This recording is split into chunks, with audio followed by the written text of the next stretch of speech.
For the Climate Discussion Nexus, I'm John Robson, with a big hello to our friends in Louisiana and a big raspberry for FLOP26. Because yes, folks, the 26th Conference of the Parties to the UN Framework Convention on Climate Change, the COP26 of the UNFCCC, just ended with a whimper.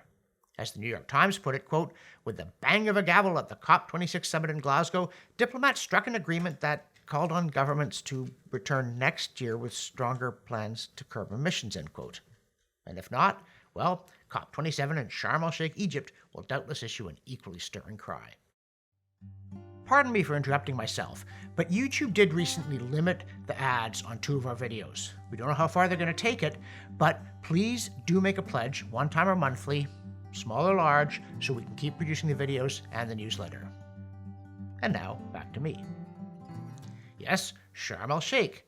Evidently, these people haven't heard that climate change will soon make much of the Earth uninhabitable, especially the hotter parts. Those beaches full of happy visitors are just a mirage, like the achievements that were about to burst forth in Glasgow. The delegates actually pulled an all-nighter of all juvenile stunts before agreeing to agree later. As the New York Times also said, quote, global negotiators in Glasgow agreed to do more to fight climate change and aid vulnerable nations, but left crucial questions unresolved, end quote. Like what to do, how, when, and why they keep saying the science is settled and so is the policy and it's our last chance, and then do nothing. Climate Home News tried to celebrate that, quote, the Glasgow Climate Pact refers to coal for the first time in the UN process, end quote. Yeah, but the pledge was watered down from phase out to phase down, which is a little hard to square with 10 years to save the planet. And, Climate Home News also said, quote, it finalizes the most contentious elements of the Paris Agreement rulebook, end quote. But so what? As we demonstrated in our videos on that pact, if everyone met their commitments, the models say it would only reduce global temperature by about 0.1 degrees Celsius by 2100, which is hardly worth wrecking our economies for since it would essentially be undetectable. The NBC headline, quote, hanging by a thread, nations strike key climate deal but crisis still looms, doesn't exactly come across as, hooray, we're saved, now does it? The organizers seem not even to have realized that China and India need coal power and won't give it up. So you wonder what else they don't know. As for what else they didn't do, well, again, the New York Times said, quote, negotiators strike a climate deal, but world remains far from limiting warming. Some activists call the agreement in Glasgow disappointing, but it established a clear consensus that all countries need to do much more, end quote. Yeah, more talking. And we hear that it's nice at Sharm el-Sheikh, where, quote, the Red Sea's warm water is great for swimming, and there are miles of great beaches on Sharm el-Sheikh for working on your tan. But if you're a diver, look no further. We're talking enormous schools of fish and tons of excellent dive sites, end quote. And hors d'oeuvres, but no mass extinction due to heat. And if COP27 fails, well, look forward to more talk at COP28 in 2023 in the sunny, warm United Arab Emirates. And more anger. Barack Obama, the first boomer president, is disconcertingly now 60, but age has brought not wisdom, but petulance. In a speech in Glasgow, he said, quote, time is really running out, end quote, and told angry youth persons, quote, you are right to be frustrated. Folks in my generation have not done enough to deal with the potentially cataclysmic problem that you now stand to inherit, end quote. Look, mate, you were president of the United States for 8 years.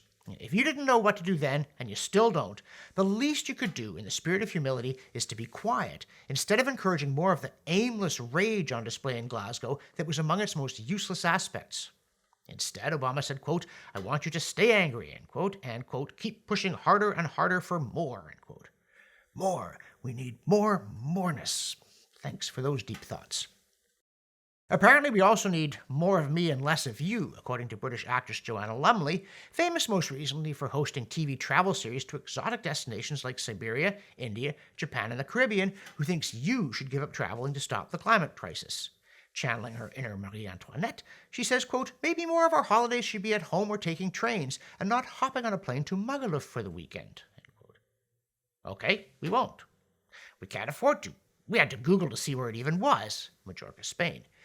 But she's had her fun, and now she wants to spoil ours. Like George Monbiot over at The Guardian, whose headline writer said, quote, make extreme wealth extinct. It's the only way to avoid climate breakdown, end quote. Of course, Monbiot came from an elite family, went to prep school in Oxford, and had a splendid career with much travel thanks to the extreme wealth of the premier British government news agency, the BBC. And then there's EU Commission President Ursula von der Leyen, who we praised tepidly last week, but whose contribution to decarbonizing the economy was to make 18 of her 34 business trips since taking office in December 2019 by private plane, including one 47-kilometer hop from Vienna to Bratislava, a trip you can make by train in an hour for about €11. Though a spokesperson said there were concerns about using scheduled flights or trains because of Corona, apparently forgetting that Ms. von der Leyen had dubbed 2020 the year of the train. And speaking of lavish aircraft, we deniers may have all the money, but those plucky alarmists sure managed to produce some slick videos, including the one where Physics Girl charters a helicopter to show us, quote, glaciers are disappearing almost as fast as you can ski down them, end quote, and then tumbles into an intellectual crevasse. We don't know how often climate alarmists can say that in their particular area, disaster is striking, quote, faster than scientists anticipated, end quote, while maintaining that the science is settled and absolutely beyond question. But this time it was accompanied by an absurd stunt involving whether JT could ski down a glacier faster than it could not disappear, but fill a swimming pool with its meltwater. Who cares? The question is whether it's melting faster than snow is being added, and whether melt levels are exceptionally high now, or whether glaciers have actually been retreating since long before man-made CO2 became a thing. And they have. I did have the good fortune to visit Alaska's Glacier Bay National Park back in 2013, and I was given a cheery brochure about the scenery that inadvertently revealed that the glaciers had come roaring down after the end of the medieval warm period, extended out into the Pacific by the mid-18th century, and then retreated pell-mell by, what's this, 1880? Yep, they were back at the top of the fjords by the time of the Congress of Berlin. What's happened since is just the tail end of this great retreat that's been going on for the last 270 years, so it can't possibly be the result of something that happened 50 years ago, like increasing human GHGs. Something Paul Homewood also noted recently, repeating something that he'd done in more detail in 2019, A History of Glaciers. It seems we deniers are constantly checking the facts, whereas the alarmists have moved on to more transcendent things. For instance, the fact that in the hour it took JT to ski and then hang glide down the glacier, the melt apparently filled 22 Olympic-sized swimming pools. He responded, wow, that's fast. But is it? Compared to what? And now, a word from our sponsor, and that's you. Because at the Climate Discussion Nexus, we're dependent upon support from our viewers and our readers. Please go to our donate page and make a one-time pledge, or if you can, a monthly one. I'm not talking a lot of money, though. If you've got it, we'll take it. $2 a month, $3, $5. That's the sustaining funding that we need to produce these videos on our newsletter. And now, back to me. In a further particularly egregious piece of unwitting misdirection, Physics Girl also warned that, quote, if all of the glaciers on our planet melted, sea levels would rise by 230 feet. That's the height of a 16-story building. Ooh, like bummer, man. But she doesn't give us any reason for thinking that they might be doing so. She didn't even mention that only land ice matters, because sea ice is already displacing water, or that most of the land ice is in Antarctica, about 10 times as much as in Greenland, and that far from melting, that continent is getting colder and has been for decades, and just had its coldest winter since proper records began 60 years ago. Undaunted, she proclaims that, quote, already millions of people are being displaced by rising sea levels, end quote. And, playing along, National Geographic decided to whack the penguins again as part of this imaginary melt fest. Quote, an icy world, end quote, it intones breathlessly, quote, is in meltdown as penguin population shifts signal trouble. Marine life off the Antarctic Peninsula needs protection as sea ice declines and fishing boats move in to take more krill, end quote. Okay, how bad is it?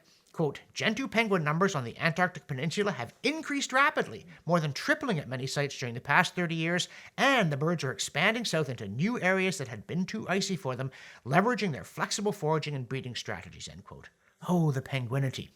Now, National Geographic tries to salvage the disaster with, quote, in stark contrast, their sister species, the smaller chinstrap penguins and the sleek black-headed Adelie penguins, have declined by upward of 75% at many of the colonies where gentoos are thriving, end quote. But, quote, penguin scientists aren't worried that chinstraps and Adelies will disappear from the planet. Some colonies beyond the peninsula appear to be stable, and some may even be increasing. Wait a minute, the penguins are all thriving? Your headline had us worried for a minute there. Not to be outdone, Associated Press decided to melt the Arctic again and smoke the polar bears while they're at it. Quote, majestic, increasingly hungry, and at risk of disappearing, the polar bear is dependent on something melting away on our warming planet, sea ice, end quote. Then it called this iconic beast the white-hot warming signal for the rest of the planet, end quote. White-hot, white bear, get it? We're all going to die. Unlike, Susan Crockford keeps pointing out, the actual bears, who are thriving. How absurd is this alarmism? Another story says, quote, a penguin has been found starving and exhausted in New Zealand, 3,000 kilometers from its Antarctic home. Scientists have warned that global warming could make this epic voyage more common for the birds as they go in search of fish, end quote. What scientist said global warming would cause penguins to swim to New Zealand? We want names. It also turns out that, quote, only 2 other Adelie penguins have been discovered in New Zealand, one in 1993 and the other in 1962, end quote, which doesn't exactly make for a trend. Still, you better panic because, quote, experts have warned that if the journey becomes a trend for penguins, it could be a sign of trouble, end quote. Not is, could be, if.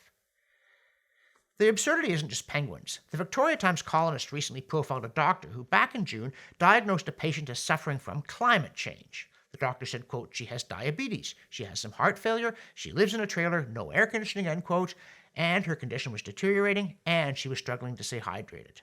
Though we do sympathize, climate change is giving us medical problems too, of ringing in our ears and persistent emissions of sarcasm, including on whether heat waves are becoming more common in BC. As Anthony Watts indignantly pointed out, they're not. That heat dome was a freak, not a trend. As for people suffering poor air quality from wildfires, the number of those in BC has been going down since 1990. Drat that climate change. Still, the opportunities for creative death certificates are endless. If someone drowns, climate change made the water deeper, wavier, grimmer, or something.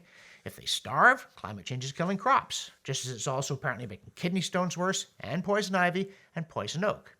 And what if, faced with all this fear-mongering, someone commits suicide? Oh yeah, the same doctor, quote, says he saw a number of patients already suffering from depression or anxiety have their symptoms worsen during the wildfire season, end quote. Soon it will be uncool to die of anything else. Unless, of course, you live in some poor country where they really are struggling to feed themselves, to heat or cool their homes, to cook food with something less particulate intensive than dung, and then benevolent rich white people come along and deny them affordable energy. Those deaths will not be attributed to climate change. In the newsletter, we also challenge people to look at daily temperature records for North and Western Australia and tell us which is 1920 and which is 2020, otherwise known as the year when everyone had the vapors over a climate emergency. And we also go back to the latest IPCC AR6 report to see what it really said about a code red, nothing, and about whether improbable but severe events like, say, a Pacific Northwest heat dome are becoming more likely. Turns out your guess is as good as theirs. Quote, SREX Chapter 3 assigned low confidence to low probability, high impact LLHI events, end quote. To be sure, they, quote, cannot be excluded, especially at global warming levels above 4 degrees Celsius, end quote. But of course not, since they've been happening from time immemorial, they're hardly excluded under any scenario. Finally, we look at periodic outbreaks of news stories claiming a massive melt event in Greenland that's all your fault. But a recent study says such events are dramatic, but they're rare and have remarkably little impact on total ice mass. In fact, all the big ones since 2007 contributed only about 2% to all the melting since 2007. As for the rest, looks like thinning clouds again, not greenhouse gases. But don't tell Physics Girl, or she might fill a swimming pool with her tears. On the other hand, do follow us, support us, share our work, and subscribe to the email newsletter so we can stay in touch in case we get deplatformed. For the Climate Discussion Nexus, I'm John Robson.